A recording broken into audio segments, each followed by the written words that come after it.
Hello friends, स्वागत है आप लोगों का यूथ एकेडमी में। आज हम दोबारा से आप लोगों के सामने आए हुए हैं एसएससी सीएचएसएल 14 अक्टूबर 2020 के थर्ड एंड सेकेंड शिफ्ट का एनालिसिस करने के लिए।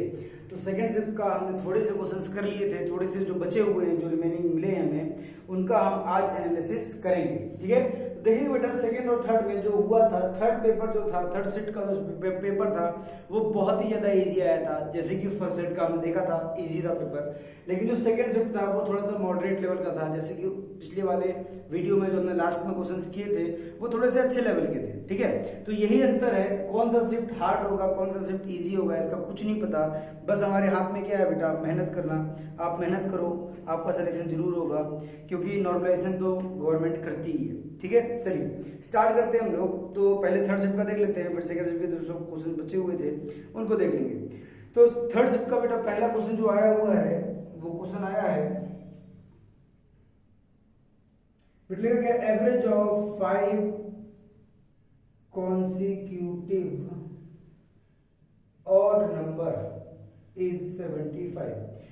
इसका मतलब हिंदी में बेटा 5 लगातार विषम संख्याओं का औसत जो है वो 75 है, 75 है। उसके बाद बताया गया बेटा कि इन निम्नलिखित संख्याओं में से कौन सी संख्या को जोड़ा जा सकता है ताकि सारी संख्याओं का औसत 76 हो जाए।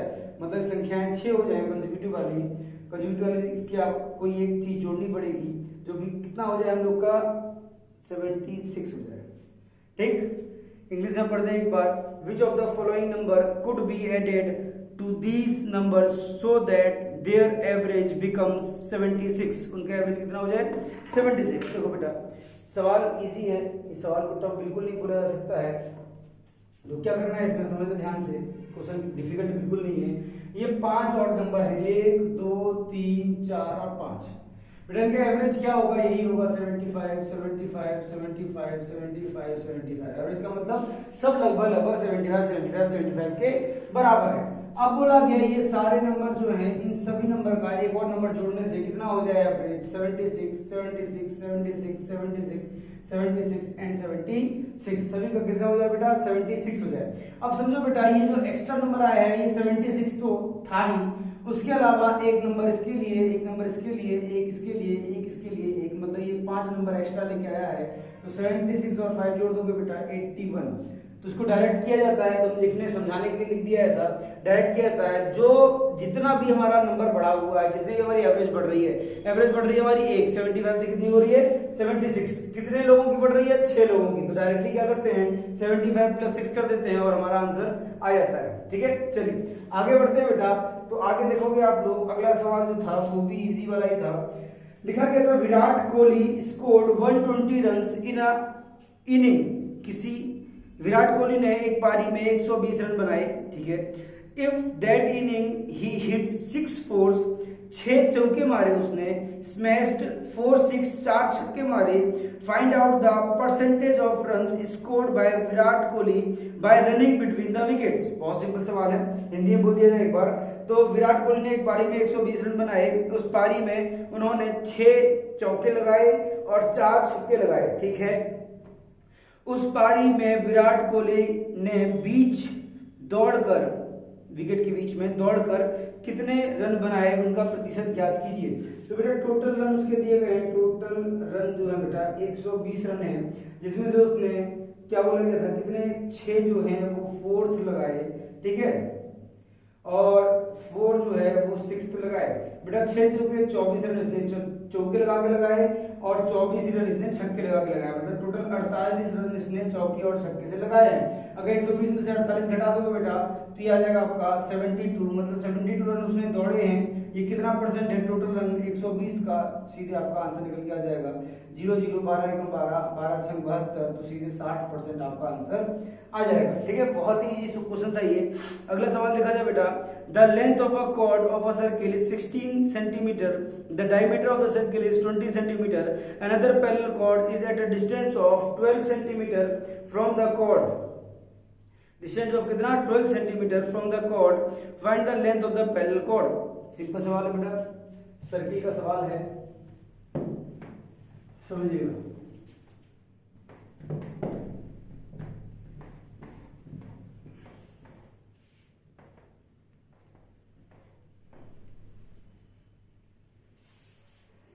तो बेटा लिखा गया इसमें साफ साफ क्या कि एक सर्किल है, सर्किल में एक कॉर्ड है, ठीक है, इस कॉर्ड की लंबाई उसने बता दी, the length of the chord is 16 centimetre.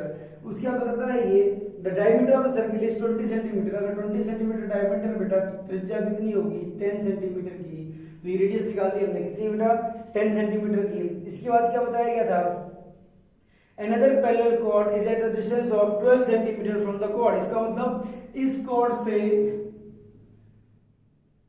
12 centimetre के डिस्टेंस पे, 12 सेंटीमीटर के डिस्टेंस पे एक और कॉर्ड है, ठीक है, एक और कॉर्ड बना दी हमने जो कि इसके पैरेलल भी है, ठीक। Find the length of that chord. एक वृत्त की एक जीवा की लंबाई 16 सेंटीमीटर है, वृत्त का व्यास 20 सेंटीमीटर है। इस जीवा से 12 सेंटीमीटर की दूरी पर एक और समांतर जीवा, समांतर मतलब बेटा पैरेलल जीवा बनाई जाती है, ठीक है। यदि वो उससे 12 सेंटीमीटर की दूरी पर हो तो समांतर जीवा की लंबाई ज्ञात करें। चलो आते हैं बेटा, समझो ध्यान से बेटा। देखो ये इसको अगर यहाँ से जोड़ेंगे तो ये 90 डिग्री का एंगल बनाता है, इसको बराबर बराबर बाइसेक्ट करता है। अगर ये बेटा 16 है तो ये कितना हो जाएगा 8। अगर बेटा ये 10 है, ये 8 है, तो आपको पता है ये कितनी हो जाएगी 6। क्यों हो जाएगी, क्योंकि ट्रिपलेट्स होते हैं बेटा, या तो पाइथागोरस में लगाओगे 100 - 64 36 आ जाएगा, 36 का रूट 6 होता है। उसी तरह से बेटा ये टोटल अगर 12 है तो अगर ये 6 है तो ये भी कितना बचा 6। अगर ये 6 है और ये तो बेटा 10 है ही हमारे पास, तो ये भी कितना आ जाएगा 8। अगर आधा 8 है तो पूरा कितना हो जाएगा बेटा 16, और यही हमारा आंसर है 16 सेंटीमीटर की कॉर्ड थी, ठीक। अगला सवाल बेटा इसमें फाइंड द लार्जेस्ट, नहीं इसके नीचे एक और है, find the area of the equilateral triangle whose side is 12 centimetre. whose side is 12 centimetre. देखो बहुत ही ज्यादा सिंपल, इतना तो क्या बताएं अब हम। उस साइड से कितने सेंटीमीटर बताएंगे था 12 सेंटीमीटर, ठीक है। ये भी 12, ये भी 12, ये भी 12। तो पाया इक्विलेटरल ट्रायंगल का फॉर्मूला क्या होता है √3/4 a स्क्वायर। यही करना था बेटा, √3/4 × 12 × 12, 4 3 जा 12 3 36 √3 बेटा आंसर आ जाएगा, ठीक। 36 √3 सेंटीमीटर स्क्वायर। अगला सवाल आता है largest 5 digit number which is divisible by 81। Largest Hindi में मेरा पढ़ने इसको लिखा गया 81 से विभाजित होने वाली सबसे बड़ी 5 अंक की संख्याएं। 5 अंक की जो सबसे बड़ी संख्या होती है बेटा वो ये होती है 4 और 5। ये बोल रहा है कि इसके आसपास, मतलब इससे छोटी, इससे बड़ी तो हो नहीं सकती, क्योंकि इससे बड़ी कर दोगे तो बेटा 6 अंक की संख्या हो जाएगी। तो इससे जो छोटी संख्या है, जो इससे क्या है बेटा छोटी संख्या है, वो किससे भाग होनी चाहिए 81 से भाग होनी चाहिए। तो 81 से भाग दोगे बेटा टाइम ज्यादा लग जाएगा, तो हम क्या करते हैं बेटा पहले 9 से काट देते हैं, 9 9 जा, जो भी आंसर आएगा उसको 9 से मल्टीप्लाई करना है, ध्यान रखेंगे अपना। 9 9 जाओ, 9 से काटेंगे बेटा तो 1 1 1 1 और 1 आ जाएगा, ठीक। अब हमें पता है कि सभी अंकों का योग यदि 9 से डिवाइड होता है तो सभी अंकों का योग अगर 9 से डिवाइड होता है तो संख्या भी 9 से डिवाइड होती है। अगर इन सबको जोड़ेंगे तो 1 2 3 4 5 आ रहा है। अगर इसमें 4 जोड़ दें बेटा, कितना जोड़ दें 4 जोड़ दें या 4 घटा दें, ठीक है, तो हमारी संख्या वो आ जाएगी। तो अगर इसमें देखेंगे 1 2 3 4 5 आ रहा है, ठीक है, 5 आ रहा है, 4 जोड़ना है तो 9 चौके 36 जोड़ना पड़ेगा। तो जोड़ने से अच्छा है बेटा हम क्या करेंगे, इसमें से हम 1 2 3 4 5 है, 5 घटा देंगे। 5 घटाने का मतलब 9 25 45 घटा देंगे। तो 45 अगर इसमें से घटा दोगे बेटा 9 9 9 9 9 और 9 में से अगर 45 घटाओगे तो बेटा ये आ जाएगा तुम्हारा 4, ये आ जाएगा 5 और 9 9 9 बेटा यही आंसर है तुम्हारा। सीधे सीधे आंसर निकल के आ जाएगा। क्या किया हमने, इन सबको जोड़ा बेटा, इन सबको जोड़ने के बाद हमारे पास आया 5। तो 5 में यदि 4 जोड़ दो या तो 5 घटा दो तो 9 से डिविजन हो जाएगा, क्योंकि 0 सबसे डिविजन होता है। तो हमने 5 घटाया, 5 घटाने का मतलब 9 से डिवाइड कर चुके थे पहले, तो 9 बच्चे 45 घटाना पड़ेगा। तो सीधे सीधे 45 घटा दिया नंबर में से, जो संख्या आई वो हमारी डिविजिबल हो जाएगी किससे 5 से, ठीक। चलिए अगले सवाल के ऊपर आते हैं बेटा। तो अगला सवाल दिया गया हम लोगों को, हाँ, टुडे इज राम्स बर्थडे। आज क्या है, राम का बेटा जन्मदिन है। तो आज अगर राम का जन्मदिन है तो कुछ बताया गया है टुडे राम्स बर्थडे, आज राम का जन्मदिन है। His age on his next birthday will be twice his age 12 years ago। Find the present age of Ram.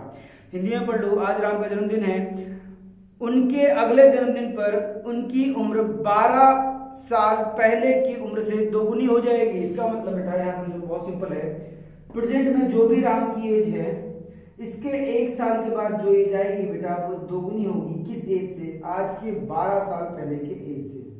ठीक है, यहाँ पर जो भी एज अगर 1 है तो यहाँ 2 होगी। ये कितने? 12 साल पहले, आज के 1 साल बाद। टोटल बेटा गैप कितना आया? 12 और 1 13 साल का अंतर आया है। और रेशियो में 1:2 में कितने का अंतर है? 1 रेशियो की वैल्यू बेटा 13 साल है जी। तो आज के 12 साल पहले वो 13 साल का था और आज 13 दूनी 26 साल, मतलब आज के 1 साल बाद कितने का हो जाएगा? 26 साल का हो जाएगा। अगर 1 साल बाद बेटा 26 का होगा तो आज इसकी एज कितनी हो जाएगी? 25 साल। पॉइंट समझना बेटा ध्यान से। आज के 12 साल पहले जो उम्र थी उसकी और आज के 1 साल बाद जो उम्र होगी वो दोगुनी होगी, मतलब ये 1 होगा तो ये 2 होगा, रेशियो में लिख दिया हमने। उसके बाद बेटा समझो 12 साल पहले और 1 साल बाद टोटल एज का डिफरेंस हो गया 13 का, और इन दोनों रेशियो में 1 का डिफरेंस है तो 1 रेशियो की वैल्यू 13 साल। तो ये 12 साल पहले कितने का था? 13 का था और 1 साल बाद 13 दूनी 26 साल का हो जाएगा। अगर 1 साल बाद 26 का हो जाएगा तो आज कितने का आएगी? 25 साल का। या फिर ऐसे समझो कि 12 साल पहले ये 13 साल का था तो आज कितना होगा? तो 13 में 12 जोड़ दोगे, 13 + 12 बेटा कितना आ जाएगा? ये 25 आंसर आ जाएगा। ठीक, चलिए